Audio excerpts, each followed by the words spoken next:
All right, happy Friday, everyone, and welcome to another Learning Tech Talks where we are continuing to explore the landscape of learning technology while cutting through the fluff and getting your questions answered. Today, I'm actually joined by two people, but you can't see one because literally right before the countdown, they disconnected. So, Hugh Newton-Hill is here with me, but he's not, but he will be, so keep an eye out because he's coming back in and we'll just throw him into the mix when he comes back. He'll be ready for this. But I'm also joined by Greg Hull, and they are both from Attensi, and we're going to be talking about game-based learning, immersive learning. We'll probably get into the metaverse. We're going to get into simulations. We're going to be a bit all over the place. So it's going to be a fun conversation, though, because a lot has changed since they joined.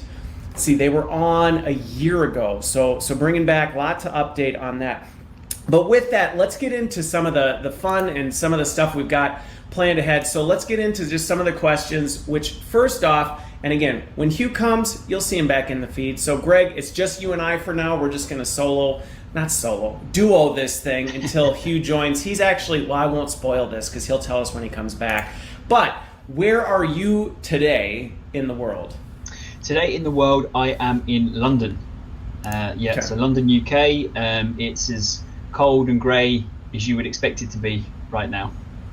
Okay. All right. Well, you know what's interesting is similarly here, it is cold, grey. Is it snowing? Are you in snow season yet? We've had bits of snow, but not today. But it looks like it's going to over the next couple of weeks.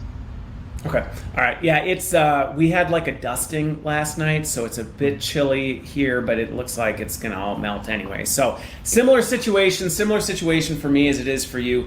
I'm in Waukesha, Wisconsin, where I always am, joined by my friendly houseplant Fred. Nothing new here. So let's also shift over, and I'm excited to hear this because you've put some deep thought into this question. So I'm really curious where things are at. And oh wait, here we go.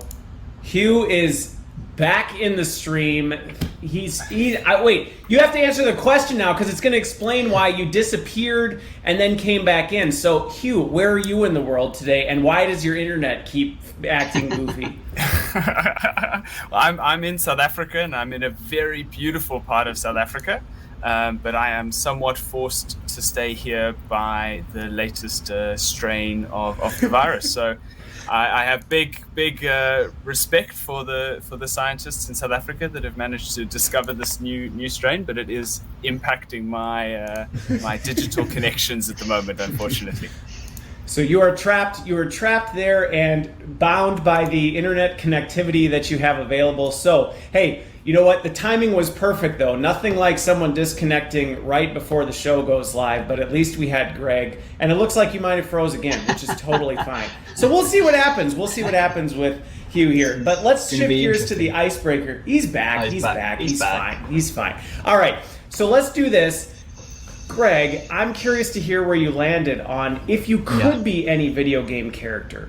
Who would it be and why? And you said there might be two, so I'm really curious where this lands. Yeah, it's cheating, isn't it, a little bit having two? But I couldn't separate, and this is where it sits at the moment in my mind, and it might show my age a little bit here in terms of game characters. It's fine. So that's allowable. The first one is Zelda. I know it's quite traditional, quite classic, but I remember when I was younger, I was obsessed with that game, like on all different platforms. So that's definitely one. And even I'm one of those sad people that when I play Mario Kart as well, I also have to be that same character in terms of Link. So Link is the character. Okay. That's the one for me. The other one I couldn't separate from is a Street Fighter character called Ryu. Now, again. Oh, wow. Street Fighter. Bringing that. Yeah. All right. Yeah. That was it. It was kind of one of those games again that I played hundreds and hundreds of times, when I was younger. Okay. So either Link or Ryu for me. Okay, Link or Ryu. All right, Hugh. I don't know if you are here or not, but if you are, let's hear where you landed. I can turn on my camera. Can you guys hear me at all, or is this? What I love about this is he sounds like a game character, right? It sounds like you. It does. He very much sounds. Yeah, he very much sounds like that. So I'm going to leave it. Kind of hear you. Sort this out and leave you guys to it. See you next. He's jumping out, so I'm going to take over. We'll see if he comes back with this. So for me, video game character, who and why? I like this though, because now you made me second guess myself here, because I was actually going to originally do Scorpion from Mortal Kombat, but you know what? I'm not going to go. So mine is a little more custom. Okay, I told you mine wasn't like big name. You're not going to see this. So I used to be a total World of Warcraft geek, big into World of Warcraft. And I won't mention what my nickname was in high school, but anyway, one of my characters was a variation of my nickname, so it was Lobbers. And anyway, I was a Frost Mage. I was a Frost Mage, and I loved playing my Frost Mage character, and pretty badass, character, undead Frost Mage. So to me, if I could become that, I would totally do it and just bounce around and do the things that Frost Mages do. So not really relevant or not big name, but wow, John Taylor, he knew the nickname. So this is that I was not expecting anyone to bring up my high school nickname. He did. No, he knows my high school nickname. So that is impressive. That John, good guess on that one. Yes, check that out. There we go. Well, no, Scorpion. I'll give you Scorpion as well. Scorpion is a cool character. Like Scorpion and Sub-Zero, they're on the much cooler edge than the Street Fighter gang. I'll give you that. They are. Mortal Kombat, the finishing moves. Anyway, all right, we're going to end up talking about... Well, you know what? We are going to keep talking about games, though. That's the fun part of this conversation. We're going to keep talking about games. But before we do, a little bit about your background, because you're now in this immersive sim learning company, but is that your background? Like, how did you end up in that? Yeah, good question. I think my original background professionally was in technology, but it was in those more kind of what I call corporate side technology. So SAP, Microsoft, Sun Systems, those kind of areas of business. So real business tech, essentially, in those kind of big management systems. And from that, I kind of did have a love of technology, and there's a lot happening in that space at the time that I was working in it, where everybody was moving to cloud, everybody was moving to SaaS, and there was all these different things happening that we were able to try and kind of pivot and have a look at how these big companies were doing that. And then a bit left field, I went from technology into hospitality. So I actually went and built my own hospitality business here in the UK. Saw a big opportunity based on some of the companies that I was working with, people like Brewdog and some other kind of big brewery companies, that white spirits were going to be quite a big thing, kind of the next big thing in drinks, really, like gin being the key one. So I went and built a distillery. I built tourist attractions and bars and kind of built that business out. So it kind of had this weird mixture of backgrounds, essentially. And then I exited that business a couple of years ago. And I wanted to get back into tech, and really ended up with Attensi because for the first time I'd seen a solution that could solve a lot of the problems I had when I was an operator. A lot of the training, a lot of the development issues, a lot of that engagement issues that we had, and actually how we use technology rather than technology being an end state, but how do we use it to drive that impact for a learner and also for the business. So that's when I came on board with Attensi about 2.5 years ago to head up that hospitality and leisure side of the business. Okay. All right. How about you, Hugh? How did you end up at a game-based simulation immersive tech company? Who knows? Who knows, Chris? Who knows? I do need to comment on my internet situation now, because no one in the house is allowed to be on the internet anymore. When you disconnected last time, you said, "Get off the internet now!" Off the internet. We've only got 5 megabits, and it's all coming to me for this hour. So thank you for your patience and for everyone's patience on the call. Welcome to 2021. So this is the internet age where everybody just rolls with it. Exactly, net neutrality and all that. So I landed up in Attensi because of a really great guy by the name of Krista. We're a Norwegian business. Greg might have mentioned the call for international expansion was the UK. So he came across. We have some shared backgrounds, and he said, "Hugh, why don't you come join me?" So I sat down for coffee. I was pretty tentative at the time. I was doing my MBA actually at London Business School, and I said, let me dip my toes in the water to see what's really going on here. And I joined them for a couple of months to work on a few specific things. And similar to Greg, from my background, I used to be at BCG. I was a management consultant, and I really loved working with organizations to understand what drives business performance.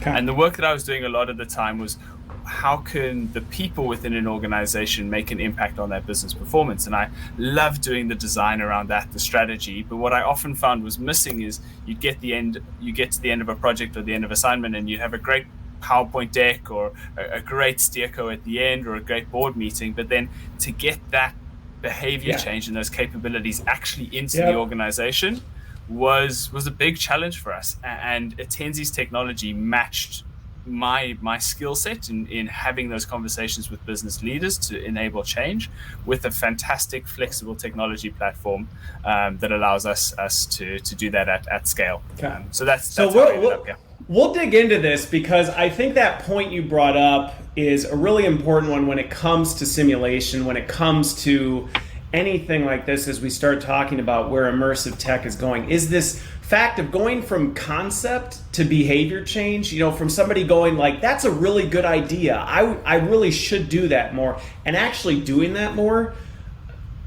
This is a space where I'm really curious to hear how you're helping with that, because to me this is one of the exciting parts about where we're going with tech. But anyway, some people, it's been a year. Hugh, we were talking about this before you came on. It's been a year since you were on. Yeah. So there's probably people who are seeing this who go, I don't, Attensi, like what, I got the gist of general things. But when you talk to people and they say, so you're with Attensi, how do you describe it to folks in a way that they go, oh, okay, that makes sense? And let's go with you, Hugh, first, because your internet's working right now. So like, let's take advantage of it while it's working. Who knows where we'll end up. Yeah, so the way that I describe it is that we're a business that works very closely with organizations to understand what determines best practice. So what are the behaviors that determine best practice? What are the skills? What are the capabilities that are best practice? And we distill that then into a simulation that allows people to train in a realistic, immersive environment to build those skills and best practices that allow them to perform at the top. So it really is about moving your whole organization into a high performance organization, often centered around a specific KPI that we are trying to drive. Okay. Greg, different Ben, how do you describe it at a barbecue? Slightly different than Hugh? Would the two people, if you were at the same barbecue, be like, oh yeah, no, their definitions are similar?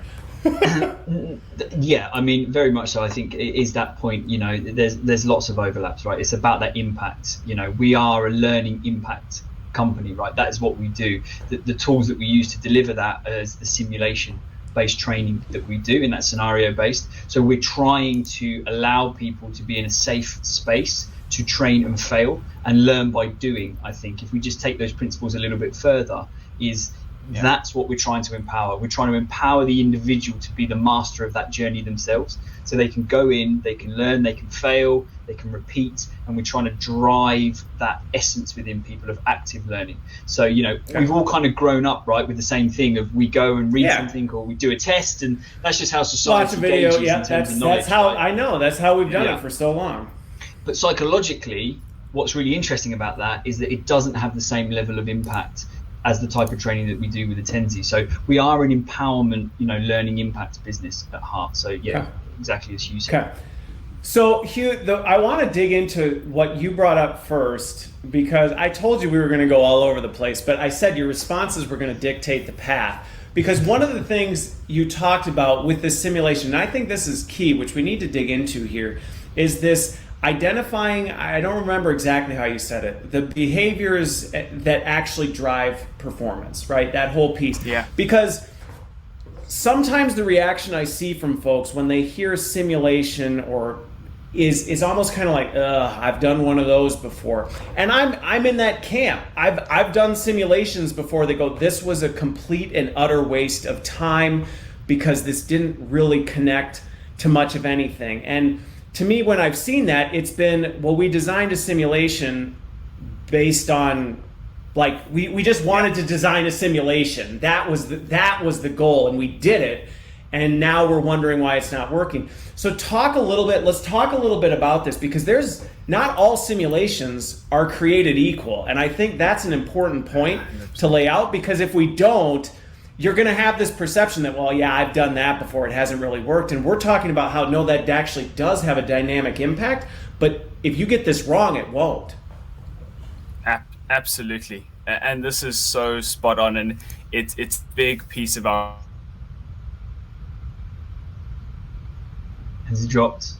Right at that moment. If he doesn't come back, Greg, take. Oh, he's back. No, now you're back. Now you're back. You're good. You're good. Did you hear it? Yeah. So many clients have had these negative experiences with simulations before. I'd say there are two key components to creating a successful initiative around this. The first one is relevance and context. As you said, from our point of view, we don't create any off-the-shelf simulations, which is like, okay, here's an industry simulation, or here's the manager simulation, because there are lots of principles that are the same, but it is so much more powerful if it's in your language, in your context, with the challenges that your organization faces. And that's where our platform is so powerful, because it allows us to create that super rapidly. It's not starting months back trying to adapt all things. You can very quickly tailor these simulations to make it just like your own environment and your own challenges. And the second element that's key to a powerful simulation, and this is again a piece that we continually talk about our clients with, and I was chatting with Bob Gerard the other day, and he used the wonderful word, and it stuck with me. It's called effortful. Simulations need to be effortful. If it's something that's too easy, where you're just clicking through, you're going through the motions, I mean, in that flow state, that's where you need to be. But you need to be giving effort, and you need to be failing in many ways, as Greg had spoken to, because it's difficult, it's challenging, and that's how we all grow. And I think those are 2 points that we make sure that we anchor around to make sure you then have the impact out of a simulation that you're looking to get. Okay. I love that you distilled it down to those 2 pieces. And again, if you just jumped in or just catching that, I think it's worth reinforcing in here, because those to me have been the differentiators, and I would be aligned to those factors in terms of. Now I want to unpack both of them a little bit, because I think there's a lot more meat in each of those as you go, but I think your point about this personalization, and hopefully we can get to the right degree, because I've seen 2 ends of the spectrum on getting it right. I've seen it, like you said, where it's just super generic. It's talking with a direct report, and you go, I mean, this is nothing like talking with any of my direct reports or anybody at this company, because this is clearly Bill from ABC company that, is saying the most generic things any employee would ever say that has nothing to do with an actual conversation.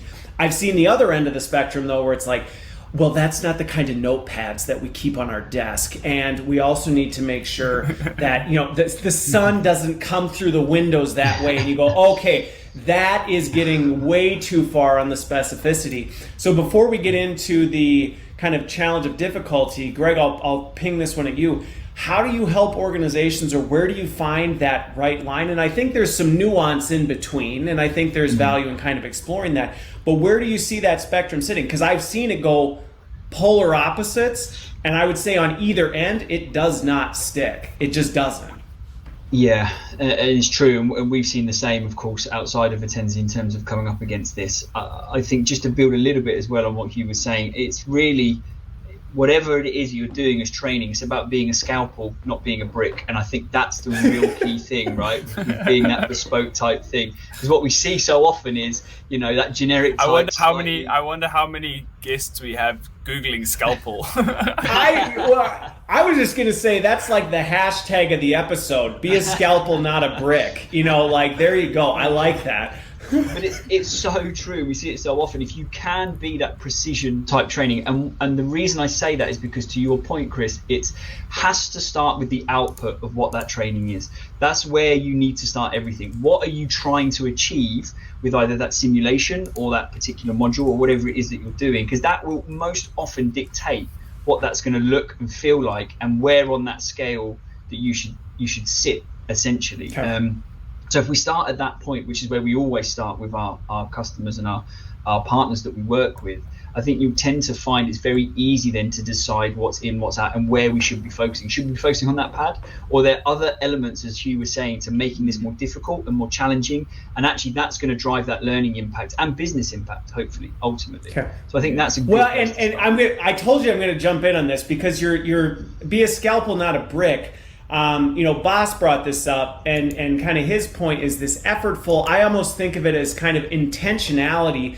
I think sometimes what I've seen with this is you end up with people trying to create a Franken simulation, right? It's like, well, oh yeah, while they're doing this thing, why don't we also have them practice this? And let's also build this into the sim, and why don't we also do, and you're like, okay, by the time we've done this, to your point, we're a brick, we're just trying to smash them with everything instead of saying, no, what are the behaviors and the situations we're actually trying to create change in, not the panacea environment we can create that hopefully turns them into a different person. Yeah, and tech as well, just to jump in on that, tech should not be the end state, so to speak. And I think that's the other thing that's really important is don't get tech blind. I think we know how powerful the technology is when it's deployed correctly. But going back to what you're saying there, Chris, is sometimes, it does become of that thing of, I just want it in because it's tech, and I just want it in because it's great and it looks good and all those kind of things. And it should never be the end state, right? It's an enabler for what you're trying to achieve. Well, and I think that point is a valuable one for folks who may be looking at this going like, I'm just getting started. I'm trying to think about where we even start with this. With a lot of organizations that I've led and worked with, we don't necessarily always start high tech out of the gate. We may start with, hey, we need to just even practice figuring out what this right situation and what this simulation is. And we may do it low fidelity to work out some of the details, and then we transfer it over to something more high tech that makes it scalable and more impactful. Because we've been able to validate that this actually is an impactful simulation versus going, I think the example before we went live where you go, we have to have a VR simulation. I don't really care what it is, but let's go find something and let's make it in that, and then let's hope that it works. Yeah, I completely agree, and that's where we've actually seen a huge amount of success with clients who have tested something out before they bring in the technology platform. As you said, they've run this as whether it's a role play or whether it's a classroom session breaking out into different focus groups. And then we say, okay, well, the challenge now is scale. How do we scale this? And that's where technology can play a really huge role. And as I said, that's been a very sweet spot for us. I love your comment on the notebook and the lighting coming in. And it's something that the way that we talk about that with clients is like, what level of abstraction are we happy to create? How far are we able to abstract away from reality to still have that impact? And I think that's, at least when we talk with clients and internally, that's where we think VR is that's where we start thinking about VR is how, where do we need to get even closer to reality, get like less abstraction, and that's where VR becomes a really, really powerful tool. So we've seen that we do most of our VR work at the moment within clinical and more psychological basis, but we're seeing that now with the technology that's available and the distribution of hardware, both hardware and software, we're able to take things where even level of abstraction is not as important. We can use VR for that. So it's a very exciting development. So let me ask you this, because this ties to this, and believe me, I haven't forgotten point two. So we're coming back to it. Okay. But on this abstraction piece, there's two components, and this personally has always, because we talked about it in the very beginning, and more even so before we went live, was the fact that this is in many regards for professionals in the field newer territory. We haven't always necessarily been focused on the actual simulation type behavior setting. It's been more content. It's been information architecture. What information do people need? How do we structure content? And now as you start stepping into immersive and sim-based, it's behavioral. It's very behavioral and environmental. And that's territory that may be unfamiliar for folks, which opens up two things. So I'm curious how you work with clients on this, because it's it's challenging to bring people along for this, because thinking about the behaviors, I have been in many conversations where it's, hey, we really should do a simulation, or we really should try and change behavior here. And you go, well, what behaviors are you trying to create? And it's just deer in headlights, like, I just want them to be better. Right, but what is better? What are the actual behaviors that represent better? And it can sometimes be like pulling teeth to get that out of folks. So how do you work with clients on that? Because I've had my tricks of the trade that have worked, but you're doing this on a massive scale. Yeah. And we bring in the people who are much better at it than we are. That's the response that I would give. In short, I'm glad. Yeah, we have glad you said that. Team of psychologists and content writers. I think it really is. It's the classic, like 5 whys or digging deeper. So say, okay, what does better? What behavior do you want to drive? Collaboration. Okay, what does collaboration mean? Oh, well, people like support one another, and they have the customer interest at heart. Okay, customer interest, that's really interesting. When have you seen people not put the customer interest at heart? Oh, and why is that? Oh, some of these things are organizational structures. Well, those we can't impact, so let's not train on those. And here are the real fundamentals of the training that sort of come out in that wash. But it is a painful process. But I must say, looking back, I think often clients, when they look back on having worked with Attensi for the initial project, they say that's one of the biggest value adds, is taking them through that process. And what I would say is also important is that we have a big focus on building that capability within the teams that we work with. So that then our technology platform can be used in a similar process by our clients, and they've gone through that structure of how do we get the best out of it. And to be honest, we find people really love it. The teams that we work with, the learning teams, love it because they get to be real partners for the business. They get to really challenge business owners, and whether it's the head of sales or the head of retail ops or the head of professional services, they get to challenge them and in some ways put them on the spot to get what they need. And the business people love it as well because they get training that is really impactful, and they get a thought partner who can spar with them. So it's a bit of a long-winded answer, but I'm very passionate about this, and I love it. And it varies as well, I think, between sectors and between what we look at in terms of those areas, because very often those behavioural elements, when we look at maybe more my side of the fence with the hospitality and leisure, and I'd say just any kind of frontline operators somewhat, what we tend to do is almost like benchmarking exercises of what does good look like in your organisation right now in terms of that. So we're able to have access to a bit more data. What are the highest performing sites by whatever metrics you wanted to gauge? For example, is this site selling more coffee than this? And we start then working with the customer to understand what are they doing there, what's the leadership doing on that site, what are the front of house people doing at that site. And often when we go into these conversations, what we're looking to do is bring people that are already here. We know that we're benchmarking that behavior, they're the good behaviors, and we're trying to bring the rest of the estate to here alongside it. So we do a lot of that kind of work as well on the ground, front line, with the operators that we work with, to ascertain quantifiably, I suppose, in a little bit more depth, how do we get the rest to there? And it's about closing knowledge gaps, it's about closing behavioural gaps and those kind of things, Chris, that you're mentioning. But it's a really fascinating area for us, and it's really kind of why we get out of bed in the morning, I suppose, to work with people in that way. And the relevance to this, Hugh, I love that you brought up the value of this for learning to the business, because in terms of, you hear a lot of conversations around, well, we want to be a business partner, we want to be a partner to the business. And a lot of times there's a struggle to figure out, well, how? And to me, my experience has been, this is one of the most powerful ways to do it, because actually sitting down and working, going back to my point earlier, where sometimes it's met with this deer in the headlights, I hadn't really thought about this. They find, my experience, if you do it right, is there is so much value that you're bringing to the table to actually help walk them through that exercise and say, I understand you're trying to get here, but I don't think we've thought through what are the actual levers and buttons we have to pull to get there.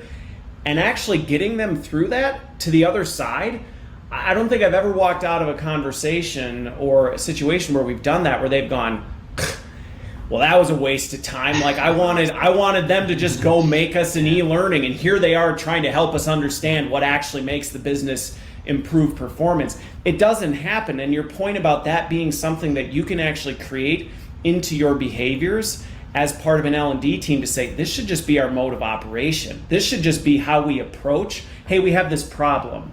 Okay, let's talk about it. What's happening? What's going on beneath the surface? Help me understand what a good example of that looks like. Where is it going south? Describe that to me. That is a very powerful exercise that even improves your content development approach because you have a better understanding of what's actually happening. Yeah, I 100% resonate with that. I mean, just to tell a little story, we're working with a large global insurer at the moment on this collaboration point. That's why my head went straight to collaboration, and we were actually delayed on the project by 4 weeks. So I was a bit nervous. I was like, this is we're taking our time. We're behind. What's really going on? We're behind. That at that 4-week point, I joined a steerco with the head of the group head of talent development and the head of the business that we're working within. And what the group head of talent development said is, we really love working with Attensi because they take the time to get to know our business. So I think that really resonates with people, that you are taking that time to create something impactful. You're not just putting down the first thing that comes to mind or lifting and shifting stuff into place.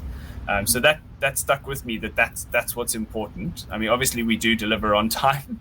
That's not the point of the story. Is we're 4 weeks behind. Yeah, I was going to say hashtag it's rare, but I think as well, Keith, to sort of pick up, and we see this as well, don't we? In terms of when we talk about creating value with people and empowering people, we aren't just talking about empowering that frontline staff and the people that are going to be taking the training. We haven't done our job if we leave that project that we've delivered and those people that we've been working with are not thinking in a new way and are not embracing this new concept of how to learn and how to develop their team. And that's as much of the value that Attensi brings, as well as the platforms and the solutions, is our kind of holistic approach to empowerment, because we don't shy away from it. We are educating people during the project, because this is not a standard way of people thinking, right, Chris? No, we were talking about this before. People think, put it there, tick a box, they've done it, and now go do a test. That kind of mentality is quite prevalent. As we know, we grow up with it. So we don't really feel that we have done our job unless we've empowered that team to go then empower others in that way of building their own content, as you said before. I think it's a really important point. Well, and like I said, it affects every part of learning and development. I think sometimes people go into this thinking, well, we'll do this approach if we know we're going down a simulation path. And it's like, no, actually, this is how we should be approaching all major problems. And that is what helps you decide, is simulation a component that we need to include in part of the intervention, or is it not? Because you're actually unpacking what is actually going on here. What's actually happening, and what do we need to do about it, and what is the best way to approach a solution versus let's just hammer down this path because this is what we've done before. Mm-hmm. So with that, because I think we could probably just finish the show on this topic, because this is a big shift, and for learning leaders who are going down this, I mean, and this is where I think the value you bring to an organization that this is new is tremendous. Not just in, hey, we make a product at the end that works really well, but the development for learning professionals is huge, because I've led this before with teams, and this is not a simple exercise if this is not your natural state today. And I think that point of your goal is that by the time you get to the end of this, people have changed their way of thinking, their way of approaching things, their skills in actual problem analysis. That's value add in and of itself. So with that though, because like I said, we could talk about this way too much, I want to talk about this component of the difficulty. Well, actually, before I do, and let me ask you this, because when it comes to simulation and figuring out these behaviors or these triggers or these components, one of the things that I've found that's been interesting is there are times, and the approach you have to bring to this is really important, because the conversation you described to you do that wrong and you risk pissing off your stakeholders. At least that's been my experience. You come into that conversation acting like, well, let me tell you what, you don't know what you're talking about. That's not actually the problem. Let me lecture you on what's going on here.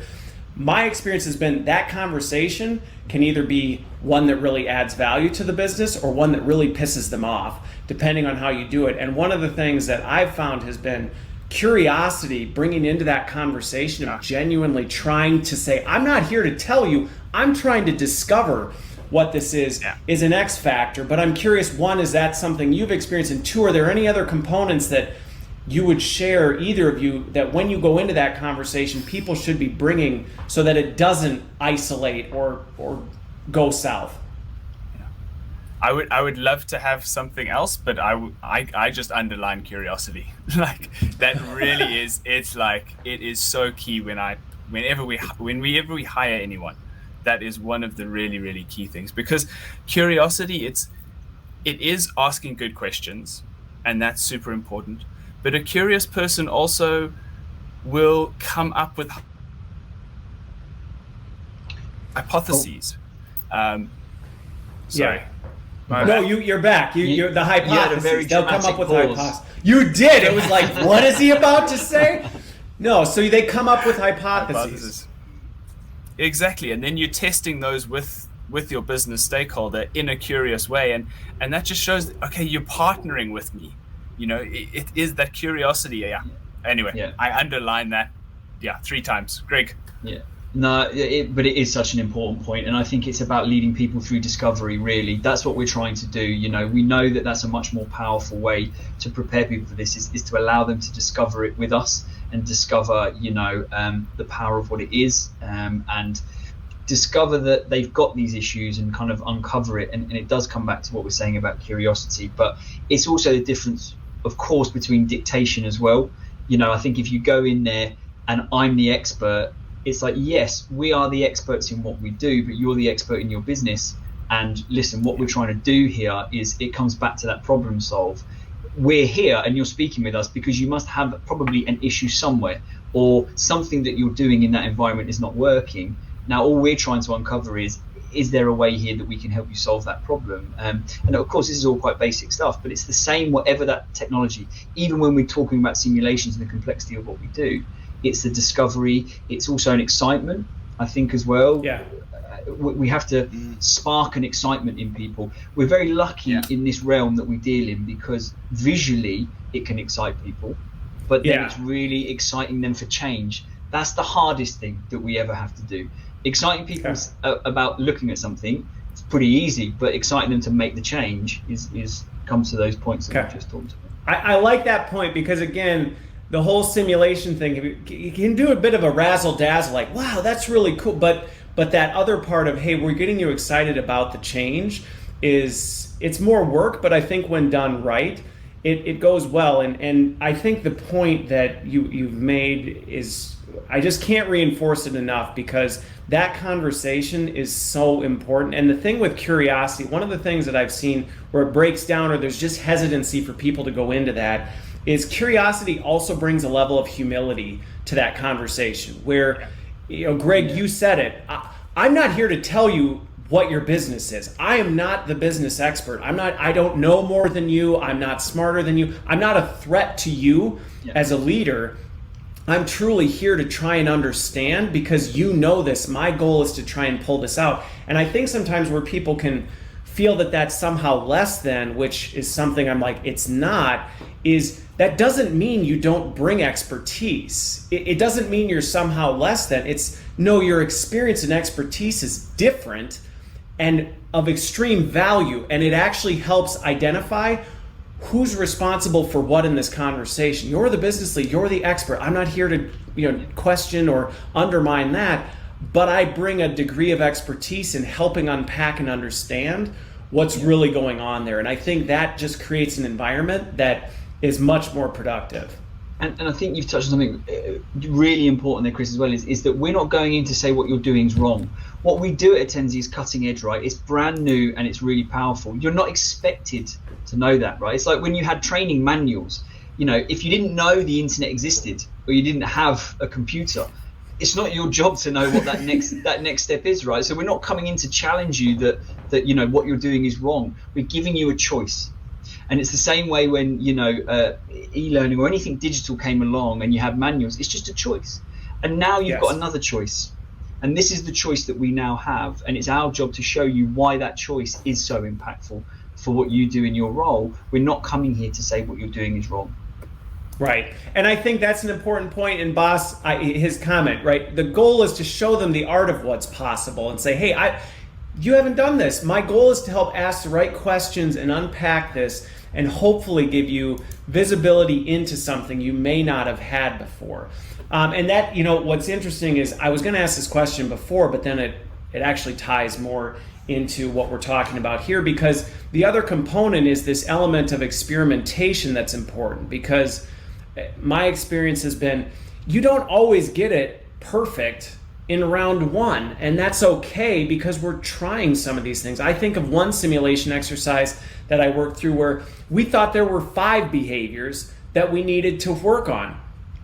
2 of them proved to be completely irrelevant. But we didn't find that out till we ran with it and actually built it out and said, you know what, actually these 3 are the ones we need to dial in on. These other 2 we can kind of step away from. And we wouldn't have done that if we didn't have this mindset of we think we know, we found some things out, we're going to try this, but we're always iterating and learning as we go. We don't think like, well, we got it right, so it's all good from here on out.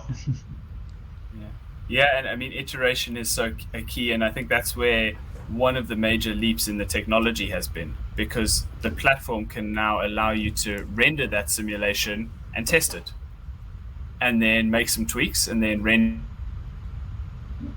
allows for rapid iteration. And then I had another point. What was that going to be, Hugh? Rapid iteration. While you're thinking about it, go for it. I just came back. I thought your internet had gone slow again, Hugh. It's just my brain. The other one was that we've built 450 simulations before. Yeah. So we have a good understanding of what works and what doesn't work. So again, we're not the experts on your business, but we know that trying to impact 7 behaviors in one simulation, it's gonna fall flat. And we have this experience that allows us to get closer to 100% correct on our first try, and that's extremely valuable when you're going through these processes. Well, and what I was going to add on your point of the tech now allows you to iterate much quicker and much fast. This is one of the things that when it comes to immersive tech, I'm trying to break down in the industry, because there is still a lot of stigmas and perceptions that have carried into 2021 where people think, oh, this kind of stuff it's millions of dollars and we've got to get it perfect out of the gate, because if we don't, it's not going to work. And it's like, what? This is not the way it works anymore. We can actually do this in a rapid prototyping type environment now, where we think this is like 80%. Let's try this. Let's see where we go. Then we'll tweak and modify and go, and we can do this. I mean, you tell me if I'm wrong, because if you're like, no, actually, yeah, but that's been my experience, and this is something that is holding us back from embracing this completely different way of experience design. Yeah. 100%. I mean, our sorry, Craig. No, go for it. Our first engagements with a client are a matter of weeks, and the bulk of that time is on that discovery. Let's call it the discovery of saying, what are the behaviors we actually want to change. The building of the simulation is super rapid. The platform's there. It's just pulling pieces into a simulation like you would in a PowerPoint. I mean, it's literally our latest tool. If you picture a whiteboard and you put up different stickies and you say, okay, someone makes this decision, someone makes that decision, and then they go here. And then if they go here, they get this email. And then if they answer incorrectly to that email, then this happens. It's literally designing a simulation on a whiteboard, pulling these different pieces together. And then you can say, actually, this didn't work that well, so let me pull that out and pull this piece in here. Right. And then you can run it. Turns out we talked to them, or we dug a little deeper, and it turns out that actually that we thought it went this way, but it actually goes this way now.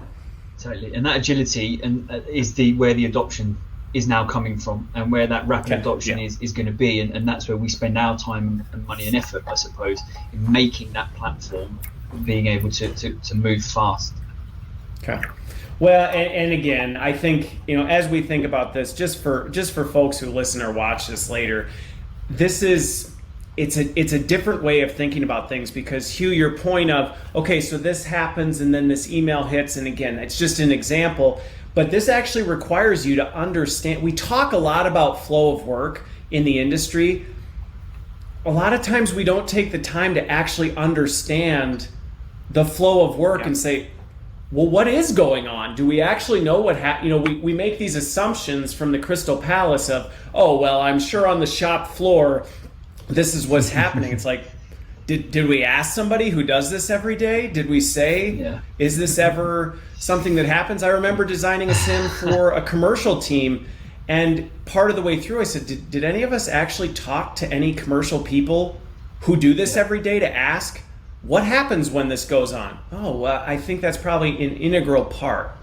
I mean, I laughed there a little bit, because obviously, from an operator perspective, we of course see this all of the time. And the first thing that we do, both in early discussions, but also when we get into project phase, is go, this cannot be a top-down solution.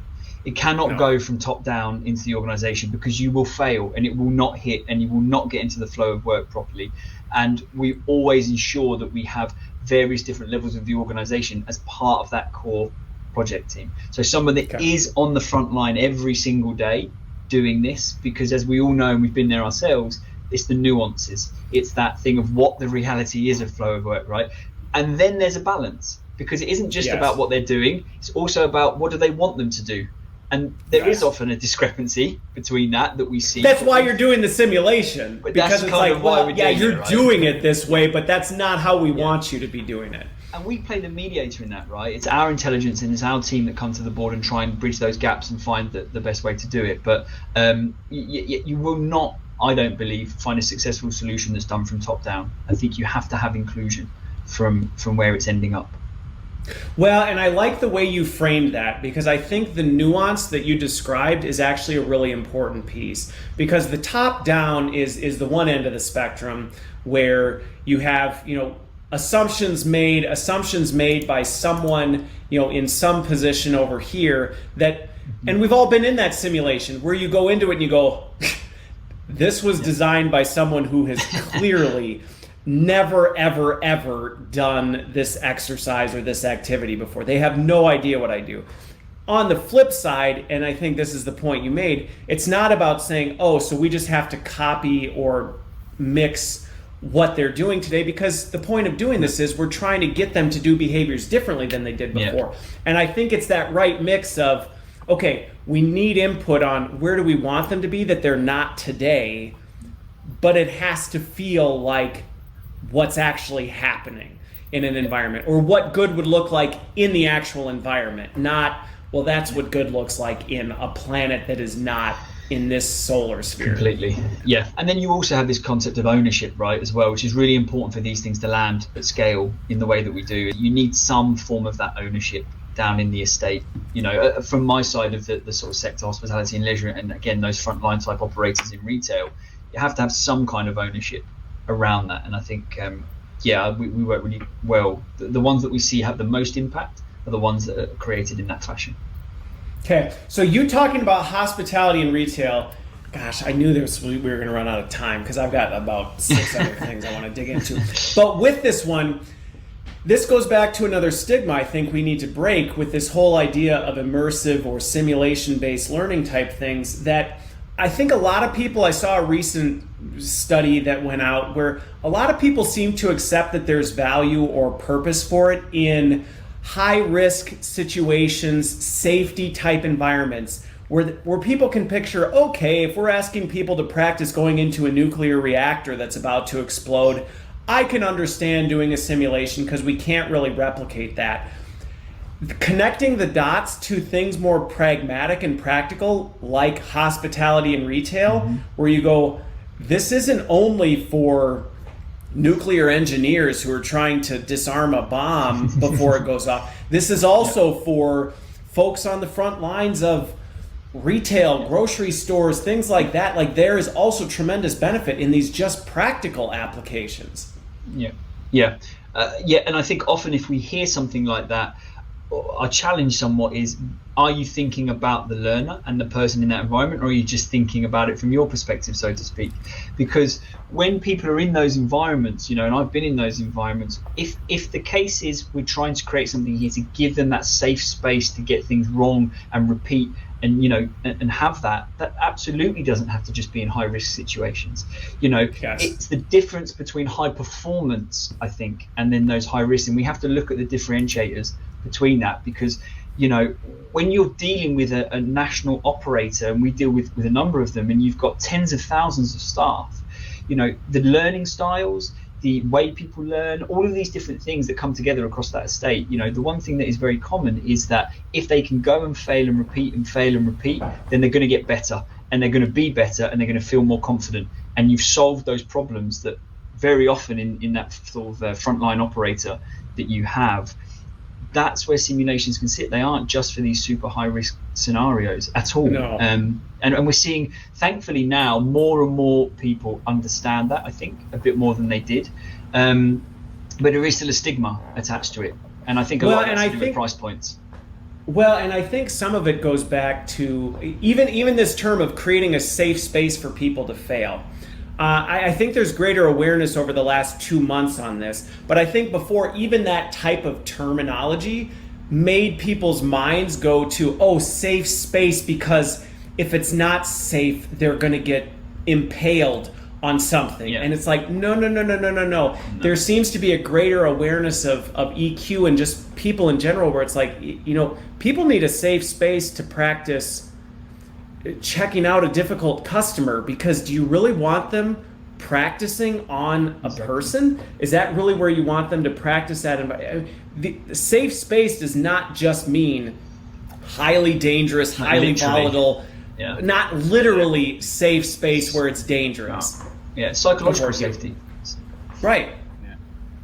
I mean, FIFA is a safe place to fail, because if you go up against the best teams in FIFA, you'll lose.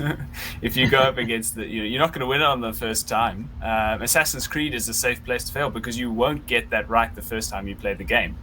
And I think that's, Chris, tying back to your point on difficulty, I think that's a key point where we blend gamification into simulation. Yes. In gamification, people think stars and banners and confetti, and we have that can be used. But it's creating this game. If you think of Assassin's Creed, you try level 1, you're not going to win level 1 on the first time. You will get kicked out, and you will go back and you'll repeat, and then you'll learn how to play this game. And that's what we're doing with checking out a difficult customer, with having a sales conversation with a new client. We create these environments where people it's so close to their reality, so that they can apply what they learn to reality, but it's fun, engaging, and it gets people to repeat, and it is that safe space. Well, and you did it. I was about to take us there, but thank you, Hugh, because you actually brought it right back to this, because I think that component of difficulty is another opportunity area where we miss sometimes. Like we've all done that simulation where you could do it in your sleep, because you go, oh brother, like this is, what I don't need to give an analogy, because we all know what I'm talking about, where it's designed to be so easy that you go, this was dumb. This wasn't challenging at all. And I just think back, we talk about the video game component. If you haven't played a video game and turned on God mode, try it. And you'll see that your entertainment level and value just goes down the toilet, because you go, well, this isn't any fun. Like, I can literally just curb stomp everything in here because nothing hurts me. I can blast through all the levels. I can fly over everything. I can do... This isn't a challenge anymore. And those games, like whatever, you no longer are entertained, and they don't challenge you to get better, because they aren't actually pushing you to get better. There's nothing in it that causes you to fail. Yeah. So fundamental to what we do. That whole principle there is so fundamental, and you're not going to learn. You don't learn if you're not challenged. And I think that's, I think we see that more and more now, that people want to be challenged in a positive sense. They want in to a be positive challenged. sense. And also, I would say on this, and Hugh, I know that you see this probably more so on in terms of where you work and what you do. The other thing is with the simulations we create is you do take away a lot of this element of meeting bias and workshop bias, and we know that blended learning is really important, but still today when you go into a workshop and there's 10 people as an example and you're trying to run through a scenario and you're trying to do role plays in those, you will get meeting bias, which is the loudest voices will be heard the most, and the voices in there that aren't as confident will tend to shy away. And are they learning at the same pace, and how do you track how quickly they're learning? What we're able to do is extrapolate that out and put them into environments that feels collaborative, but ultimately they're masters of their own environment when they're doing that, and you don't see those biases, and you can see the tracks they're going through, and you can see the completions and the scores, and it allows you to see people in a much truer light, I think.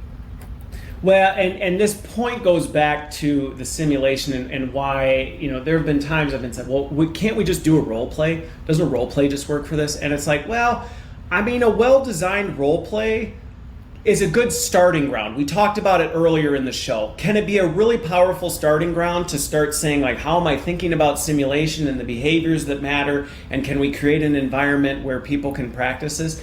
Yes. So I don't like to kind of poo-poo on that idea, because it's like, well, no, that's actually a really great starting ground if you're not familiar with this territory. How do you actually think about role play design as you do this? But to me, the technology component that we just have hit on so many different levels is what allows you to adapt and pivot, remove some of the bias, make it difficult or less difficult depending on the individual, actually pushing them through the right level of challenge. Because going back to the video game analogy, just like you'll get bored out of your skull if you turn on God mode and play for 5 minutes, if you go in and in the first 30 seconds you're getting sniped in a game, and you just like spawn in and boom, you're dead before you even know what happened, you're going to throw your controller at the TV 5 minutes in too and go, forget this, like I'm not playing this game either. And that balance of has to be challenging enough to push you where you aren't comfortable while not pushing you so hard that you just go, I can't win. Okay. 100% agree with that. Really. 100% agree with that. And I think even taking it up a level is the context in which you're using simulation. So one thing is that experience itself, but how are you framing that? And that's one thing we have to work with our clients a lot, is almost setting that expectation for the learner, because the learner's used to going through a training and at a quiz or at anything where it's interactive, they'll get 80% right. And they're like, whoa, I got kicked out on level 1. We need to set that expectation with them. You're not going to get this right on the first time. You will fail, and you will come back and you'll learn how to play and you'll learn how to improve. And that's the value of this experience. But it's an important part of any rollout that we do, is that communication. So that, and I'm going to close on this note because otherwise we're just going to go way, way, way over time. But that component, first of all, anybody watching, listening, a point of what, if you want to use the formal learning piece, this zone of proximal development where it's like we're pushing you into this ideal zone where you're actually developing not too hard, not too easy type thing is important. But the expectation setting around that can be a make or break for the success of an implementation of this, because we have in many regards in our organizations trained the workforce that just plow through it. You don't really need to pay attention because you're going to get to the end. You're going to get 97 tries on the quiz, and we're going to show you the answers, and you can review the quiz when you get to the end. And so that's the expectation we've created. And if we don't reset that expectation, I find the same thing happens in virtual learning. If you don't tell people this is going to be interactive, and if you multitask, you're not going to do well in this, they don't do well. And the same's true with Sims, where it's like you have to set expectations that you're gonna tank, just so you know. And they're okay with that if you let them know. If you don't, you're gonna get some nasty feedback. And it is so important, because once we get over that first launch hump, we see it across all of our solutions, with all of the sectors, with all of our customers, a resounding, this is the way I want to learn. Like this is it. This is how I want to learn. This is, the way I want to learn. But it is that first interaction with it as a new solution is so critical. but we do see that people do want to learn this way, and I think that's a really key thing that I want to get across today as well. Is this is what we see, even from senior people within organisations. Yes. Senior partners, senior MDs, senior directorship. They all come back with the same feedback. Why have we not been doing this to this stage? If you can get them over that initial education hump. Yep, the initial hump is probably the hardest, but once you get there, I feel like nobody ever looks back and go, can we get rid of this? Can we just go back to the like plowing through PowerPoints and then quiz at the end? Yeah. So, all right, I'm going to stop because we're going to go way over. But this has been fantastic. Hugh, you know what? This worked great, even with the spotty internet connection. It kind of gave an element of flair in terms of what was he about to say? So I like it. I like it. Maybe we'll do it again. So thank you both for being here, for making the time, especially because I know it's much later on Friday for you than it is for me. Hopefully everybody watching got something valuable out of this, that it's changing the way you're thinking about simulation, technology, what we can do, because there is a bright future ahead, but we have to be willing to operate differently and think differently about it. So I hope you all have a wonderful rest of your Friday and a great weekend.